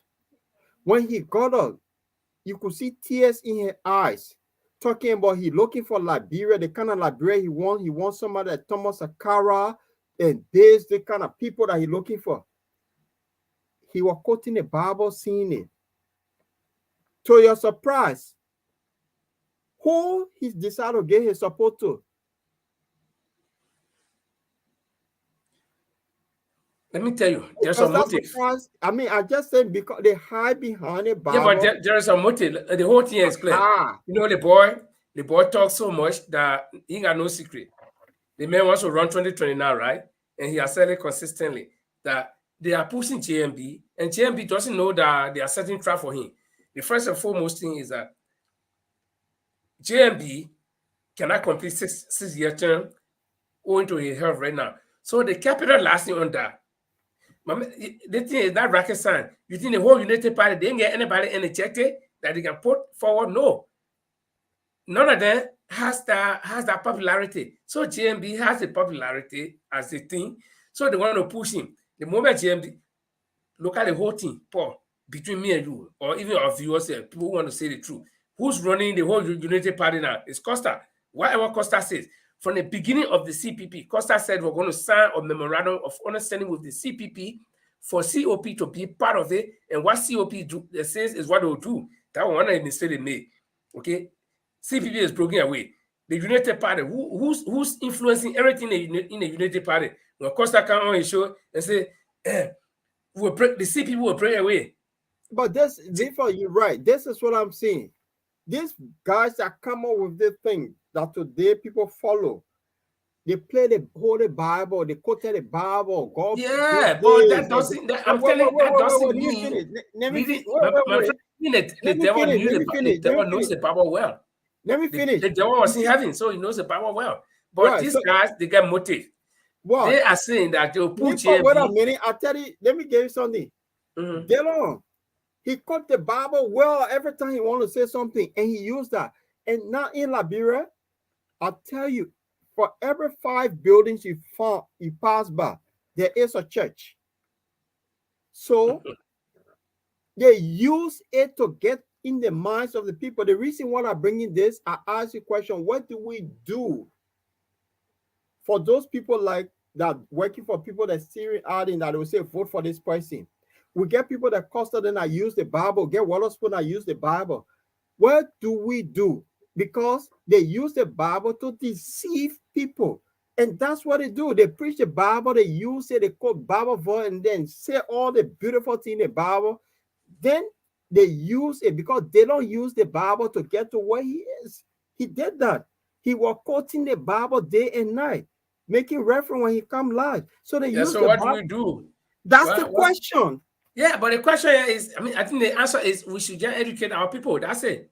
So should we start using Quran to not tell it because they don't believe in the Bible or don't go to church, don't listen to the Bible. No. So what's the because when in Liberia, I'll tell you something, and I'm going to tell you this story. You laugh. I left from here. My late mother, when I visited her, she asked me, "Do you go to church?" I said, "No." She said, "What happened to you?" I said, "No, I'm a Buddhist." The Oma put her hand on her, said, "Oh my child, the weapon now for my son." This because I was just taking a mickey of her. The reaction, the way the people think and the way they care about Christianity in Liberia is something different. So when you play on the map, so should we start studying the Bible too and use the Bible verse to convert those people? Say, look, if God said this and blah blah blah. So this man that coming, he telling you, say you get free hospital tomorrow. You get your children will go to school free tomorrow. Shall we? So what are the game plan? Because the people that get a bigger platform, they use the Bible. So what do we do? The bottom line is that we just need to continue to educate our people. And sometimes the good messages, like what Mr. Cummings is promising the people, it falls on deaf ears for one reason. Because people in the past have kind of made similar promises and they didn't fulfill it. So what the voters are used to now is give my team my hand, free time and say money in a hand, by the ground. Give it to me now. I can vote for you. You go, I go my way. Because the promises are not just working. So we should advise Mr. Cummings to start using the Bible because he's a son of a pastor. No, but Mr. Cummings has told you that you cannot continue to do the same thing and expect different results. But I think he should start quoting some Bible. Our sister Dolly Nelson is saying that most Liberians are not critical thinkers, so they make decisions based on what they hear, and that's exactly what we're discussing here. See, people say that when they listen to Costa show, anything they say, it's like they control their mind, and it's all because of lack of formal education, and that's part of it, and poverty. Okay, poverty, and if you, no, let me tell you, Paul, no need to waste our time on this thing. People will get to learn, but they will learn the hard way. They will learn the hard. We're getting there, and consider the generation we're dealing with now, where they come from. That our children. My son is 33 years old. He's in Liberia. Even I don't even know who he's voting for because, of course, he works for government. So even if I ask him, he will not tell me where he works for government. He want to save a little job. Oh no, he could be voting for the guy he voted for because what happened? They had done harmonization in Liberia twice. My brother worked for the immigration, and I tell you, he was. Yeah, my son works in the immigration as well. He was getting $200 when he did it. It came to $150 when he did it. Second one, he getting $80 now. And I $80 when he get it, it finished the same day. So well, of course, they're not happy. So you see, the generation we're dealing with. The point I'm trying to make is that the generation we're dealing with, that's generation that were born during the wartime. So they don't know anything. I mean, look at the children right here on the internet. They say they in you. Some of them say they in you. When they write, you can hardly understand what they're saying. So this kind of people to change, you got to first change their mind before you change their attitude, and that's a double job. So it's not very easy. And So so so so so the high educated man is the most dangerous man because they feel that they know and they don't know anything. So they are in between there. They can't go up, they can't come down. Because when they come down, they will say, no, I know plenty to be down. Then they want to go up there, but they don't have the stairs to climb. So they are in between there. And so if you are above them and you try to explain to them the thing, you are equal. How many times people, simple thing, your testimony to they abuse you. They right because they know how to say bad word, they start insulting you. So me, I get black. I tell some of them, you, we're fighting for you. I live in Europe. Even right now, if I fall down outside there, several ambulances will come for me. But you fall down on Broad Street, people will start passing by one way in a crazy man. They will start calling all kind of thing. You see? So like I said, we actually our time is fast spent. yeah. And so it was good to have you here, Paul, to continue the show. And we hope to bring Before we go in for, if you can just read one or two comments over there and see what people say, and then we can call it a day. And then okay, yeah, I read it. I read a statement from the other comment from our sister Dolly, where she said Liberian people can only most are not critical thinkers, but they act based on what they hear. And she also said the Bible, in my opinion, is not the problem. The problem is for us to make parents understand they, as parents, are responsible for their children's future. But some of the parents then said, you're talking true, says Dolly, but some of the parents then said do not have that ability to think wisely. So, like I said, okay. I think says Dolly is right. And I say to get into the minds of the people, this is my suggestion to everyone. And if you call people at times in Liberia, you're talking to them, you have to listen to them keenly. And when they finish talking at the end of their statement, just throw back a question to them from what they have said. It will get them thinking. Because if somebody talk to somebody and say, oh, I voted GMB, and then I ask why, what he got to offer, they cannot answer why he get to offer. And based on that, you can now start telling them what they need to watch for and how to go about. Because most people don't know. So that the mothers in the house too, the children get better sense than the mothers at times in Liberia. So another thing is that we have to do, and which I think most young group, that the group between 16 to that 25, they don't listen to radio. They go to entertainment center.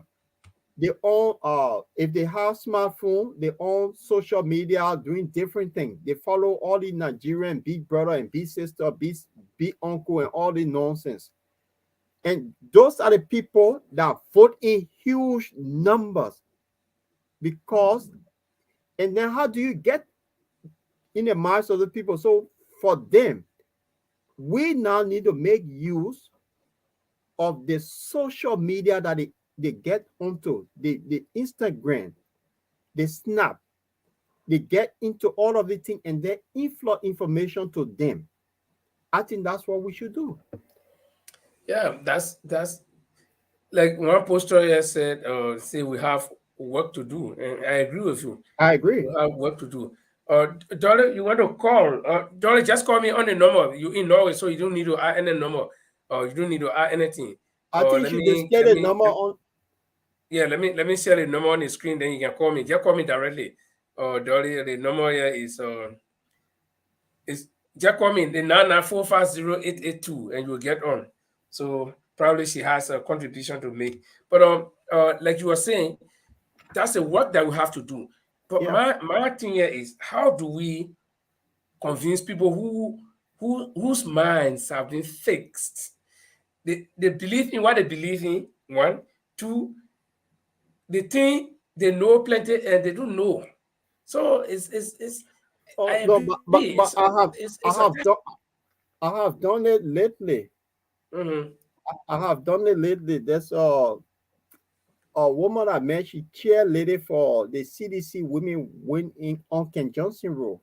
And it happened that we when I went to Liberia, we had a conversation, And she goes to the party headquarters, they cook all day and come home and then start begging people for money. So Yeah. her niece is a strong ANC supporter. So we're just to say, oh, this cheerleader, CDC cheerleader, and then she begging me for money, asking her niece for money. So we got in the conversation. Then I asked her the question. Say, what? You're being off. Okay, you've been in office for 5 years now. What's some of the benefit you getting from being cheerleader of the party? She could not say, and they go there all day, cook, eat, and that's what they were doing. When we got in conversation, I started telling her now about ABC plan for Liberia. She said, "Oh, but we're not hearing these things." So that's what I'm saying. Yeah, I think like you rightly said, we need to actually raise the volume when it comes to educating people. But we have our caller on the line, Dolly Nelson. She's calling, I guess, from Norway. Dolly, am I right? Are you calling from Norway? Of course, yes, I'm calling from Norway. Yeah, great. Asking that question. No, I just want to make sure. I thought you going to Russia. No, I'm not here in Russia. Okay. Yeah. I mean, you've been following everything that we're saying here. Is there any particular thing that you like to comment on, or something that caught your mind? Yes, I would like to ask to the how can we educate our people? Mm-hmm. And this is what I always say is that we should first go to the parents. When parents feel guilty of their children's future, because you see in Liberia, especially now since after this war, it has become very stressful. Where is the kids' responsibility to look after the parents instead of the parents' responsibility after the kids? Hmm. So when you make parents realize, even those people who claim not to, I can't read, I can't write, I can't do this thing, but you are still giving birth to children. You are hoping and praying that your child will come to another man's country. You are hoping and praying that your child will be able to buy a big car or drive or own a big house. How can that happen? If when you as a parent make the right decision and do not sell your children's future for a few cups of life. Mm-hmm. So when you as a parent decide, no, I don't want rice. This is my child's future or this is my grandchild's future. So I'm not going to take a cup of rice and vote for you. I'm not going to tell you give me a car and so then my whole district will vote for you. So when we go to those people, make them understand they are the cause of the children suffering today because they went to the pool, they voted. Because before kids get to the voting age, their parents vote. Mm-hmm. Our example, let's look at 2017. There were kids that was 9 years old, 10 years old, 11 years old, 12 years old, 15. That the parents went and voted for George Weah. So when the parents make the right decision, the children will follow in place. So I think we should target the parents, the grandmothers, the grandfathers, the aunties, the uncles who are going to vote now. Because 16 years old cannot vote in Liberia, it's 18 years. Mm-hmm. So we still have 2 years to get that age, 16 years to 18 years. Between 16 and 18, you will find very few young children, very few that will be in the politics in those age range. That's right. Instead of going to say we're going to target the 16 years, they don't have time. I don't care how you do it. They might listen for a few seconds. Even we who live in a developed world, how many of our kids have time to listen to politics at the age of 16? No way. Life just starting for them. Yeah. Exactly so. So we look at the parents who are going to make this decision in their children's lives. So we should target the children, the parents, not the kids. Number one. Number two, I want to get back down on you. Mm-hmm. In the beginning of this show, you started with the video that Ganguro, I'm sorry if I got his name wrong. And I said yes, I listened to the video about 2 or 3 days ago, but I got kind of skeptic about the people who listened. Mm-hmm. But when you came to talk, you started with this country boys, Congo boys thing. Mm-hmm. This is what's killing Nigeria. Yes. We should stop this Congo and country thing. If someone decides to be arrogant, it has nothing to do with where they come from, the tribe they come from. It's that person on that person. They decide to be arrogant. We have a lot of so-called country people who are arrogant. But we can't go and attack the entire so-called country people. I always say, my mother is from Maryland County. When she went to school, she had to use Wakana as her cream for her body. She's 84 years old. She's highly educated in the village. So this has nothing to do with Congo country. It has to do with this culture in Liberia where they thought children, girls were not supposed to go to school. It's still happening now. Because my grandfather, who died at the age of 102, who is also from Maryland County, grew up in the village, was my right. So it's nothing to do with Congo country. Let's just forget this stuff and focus on Liberia. And Focus on Liberia and put it aside. That's the point I was trying to make, because when we look at the Congo country divide, and some people feel that because somebody's from traditional background, so he's supposed to be president. So that means I come from traditional background, I can just walk and say, "Oh, listen, I want to be the president." But we have Liberia, like I said before, Liberia is like one old big car. It got a lot of problems. You fix the tire, the engine start. When you fix the engine, then the muffler fall off, all kind of things. So we're talking about educating voters or parents, to teach our children about, or educate them about voting, making the right decision at the polls. But then again, we look at the same people. They don't want to say somebody come from so country, so I will vote for the person because they come from so country. Even if the person did not tell them that I will do this, So we have big problem. But this is where we come in and I say, so as I listen to something Paul said, then you throw back the question to that person. So how has your life or that of your child's life or that of your grandchild's life has improved? Mm-hmm. From the time you were born, as a mother, as a grandparent, you were still on the thatch house. The children you got are on the thatch house. The grandkids are on the thatch house. What have this tribe or little thing done for you? That's a good point. Good. So maybe if we get to this point and make it understand, you are borning children into generation and generation of poverty. Don't you want to break that chain? Powerful one. That's good. Since I always tell, I say, we the Nigerians are. Yeah, I always blame my grandma and my mom for not showing me how to speak Barobo. So I'm going to blame them for that. But you guys who speak the different dialects in Liberia, it's that for time we just cut the English and we'll go to Liberia, go to our river towns and villages and speak to our people in what they understand. Mm-hmm. That's right. There's where the work lasts for us to do. But thank you, Dolly, and I'm treating this as an open invitation to you Monday. If your schedule works well, or we want you on the show, so Monday I'll be expecting. But by Sunday I'll get back to you to see. I know you don't want to make a commitment.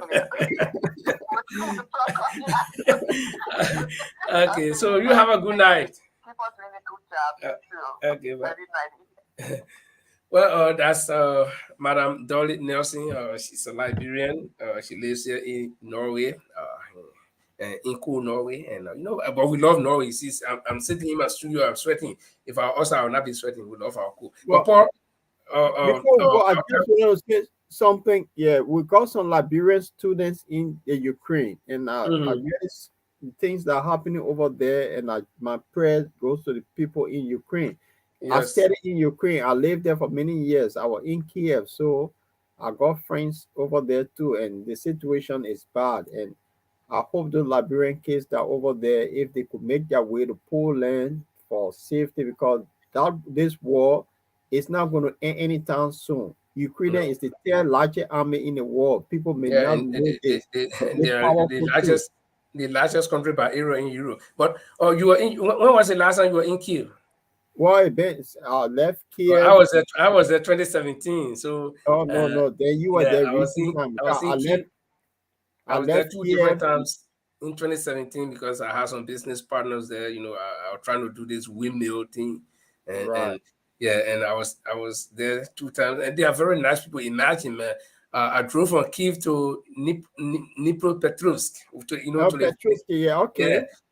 the southern border with Russia, and Paul, that's why when I got a friend there and sent me some picture. When I look at the team, I was devastated. They were one of the areas they've been hating since yesterday. So and they are nice people. The Ukrainians are nice people, Yeah, I mean, the place we're driving 8 hours going down to the south, and we reached this part of the road where they put facing the manual with their hair, and I start to give them some money, and they Papa, can you start rubbing hair on my skin like that? Then he want to see whether the black never leave here. I said no. They can't. Then he said, I've been seeing black people on television. I never touch them, so I want to see. I mean, they are very nice people. My heart goes out to them, and we hope that things will not escalate more than what they are now. Even though there have been loss of lives, but I mean, God is almighty, and He can intervene in a way that we humans do not expect. So, all we can do, like you said, Paul, we can pray for everybody there, whether Liberians and whatever. Imagine the first black guy I ever saw that is from Gambia. I mean, I was driving. I rented a car from the airport. I come in the city, but then when I entered the city, where they got this big statue called Motherland Museum.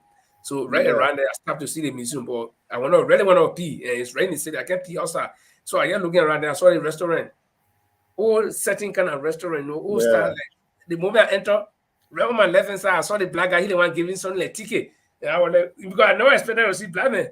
I said, "Oh, there many there, yeah." Yeah, he said, brother. I said, he said, where you from? I said, from Liberia. So, I'm from Senegal. So we're like brothers. So our hearts go out to them, and we hope that things will be okay.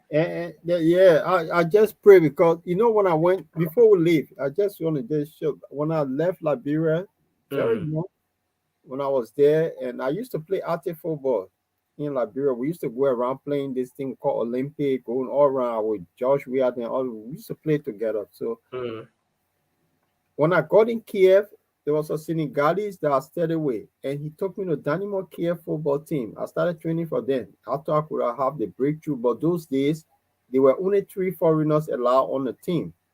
Okay. Yeah, so that's how I didn't make it. So there, when I was studying, I trained with them. I used to go practice with Dynamo Kiev. So Kiev is part of my. I've been with the Golden Gate. You remember the Golden Gate, right? Yeah. Right at the train station.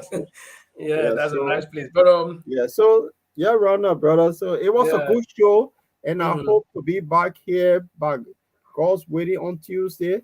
And we're trying to get some guests on Tuesday. We'll make that announcement. The flyers will come out, and we're speaking to people. So we're going forward and see how we can spread a message in the Republic of Liberia instead of the diaspora. So it's something that we're working on. So by God's willing, we'll have that breakthrough. Yeah, our focus is actually going to be on Liberia. When we're broadcasting from here, people there hearing us and listening to us. But we hope that things will well the way we are planning. They say man proposes and God disposes. So thanks very much for watching. The time you spend with us is very meaningful. Without you, we cannot be here.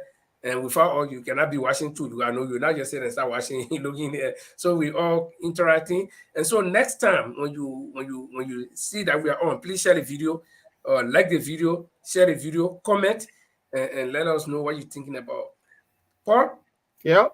Happy weekend. Same to you, brother, and talk to you soon, and hope you stay safe and keep all of the snow weather in Norway and keep warm. My man, you can't divide. We know we just from snow, so that one, forget about all. Stay away from the heat. You see, I'm sweating. You got it. But thanks a lot, and we talk to you again. Okay, you take care. Yeah. Well, ladies and gentlemen, that was it, and we hope you're gonna be here with us on Tuesday, because Tuesday is when we come on next, and the next time you'll see us, it will be Friday again. But before we leave you, let's leave you with this message from Mr. Alexander Cummings. My name is Alexander Cummings, and I want to work with honest men and women to change Liberia for the better. I want to open the doors of governance to all capable persons. I want to use the collective brain power of all of our men and women. I want to build a nation of self-sufficiency. I want to build an environment that thrives on and promotes a vibrant Liberian private sector. I want to ensure that we are a nation where education is key in all of our national development priorities. I want to create and nurture a development agenda that ensures our young people have jobs when they graduate from school.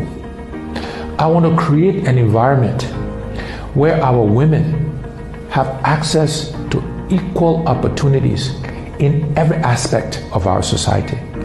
I want to promote a system that uses our country's natural resources for the benefit of all. I want to see our country flourish beyond our wildest imagination. We are capable of doing it if we work together. We may not all agree all of the time, but we can set aside our differences and work towards charting a new course without the infighting, backbiting, and backstabbing. Whether you're a member of the ANC, ALP, LP, or UP, we must channel our support for individual candidates into championing our collective objective, defeating the Weah administration in the 2023 presidential and legislative elections, and ushering in a governance more prepared, more capable, more experienced, more skilled, and more honest men and women. With your help, we can move Liberia to being a better country. I thank you. God bless you and God bless.